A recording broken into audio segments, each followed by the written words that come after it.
Friends present Telugu ఆడియోలో ఆహాలో stream అవుతున్న అహం రీబూట్ మూవీ ఎలా ఉందో తెలుసుకునే ముందు నా ఛానల్ ఎవరైనా ఫస్ట్ టైం విజిట్ చేసి సబ్స్క్రైబ్ చేసుకోండి. వీడియో నచ్చితే లైక్ వచ్చేయండి. మూవీ నాకైతే పర్లేదు గుడ్ అటెంప్ట్ అనిపించింది.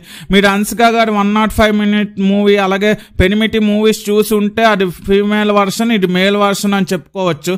స్టోరీలోకి వెళ్తే సుమంత్ ఆర్జేగా వర్క్ చేస్తూ ఉంటారు. ఒక రాత్రి తనకు ఒక అమ్మాయి దగ్గర నుండి కాల్ వస్తుంది, నన్ను ఎవరో కిడ్నాప్ చేశారని. ఆ తర్వాత సుమంత్ ఆ అమ్మాయిని ఎలా కాపాడాడు అనేది రిమైనింగ్ స్టోరీ. ఈ మూవీ అంత లాజిక్ లెస్ గా ఉందంటే ఒక అమ్మాయి కిడ్నాప్ అయ్యి ఫోన్ దొరికితేనేమో ఆర్జే కాల్ చేయకుండా పోలీసులు కాల్ చేసి ఉంటే వాళ్ళు వెంటనే వచ్చి రక్షించేవాళ్ళు కదా. ఇలాంటి లాజిక్ లెస్ గా ఈ పాయింట్ ని ఎందుకు తీసుకున్నారో, హీరో ఒక కాల్ రావాలని చెప్పి అటెంప్ట్ చేసినట్టుంది. అయితే నాకు అంతగా నచ్చలేదు. మూవీలో సుమంత్ క్యారెక్టర్ ఒక్కటే ఉంటుంది. అటెంప్ట్ అయితే బాగుంది కానీ ఒకే క్యారెక్టర్ ఎమోషన్స్ ఫీల్ అవుతూ చూడడం అంటే బోరింగ్ గా ఉంటుంది. రన్ టైం కూడా 1 hour 31 minutes ఉన్నప్పటికీ మూవీ మీద ఎలాంటి ఇంట్రెస్ట్ క్రియేట్ కాదు. ఆ అమ్మాయి దగ్గర నుండి కాకుండా చాలా కాల్స్ సుమంత్కి వస్తూ ఉంటాయి.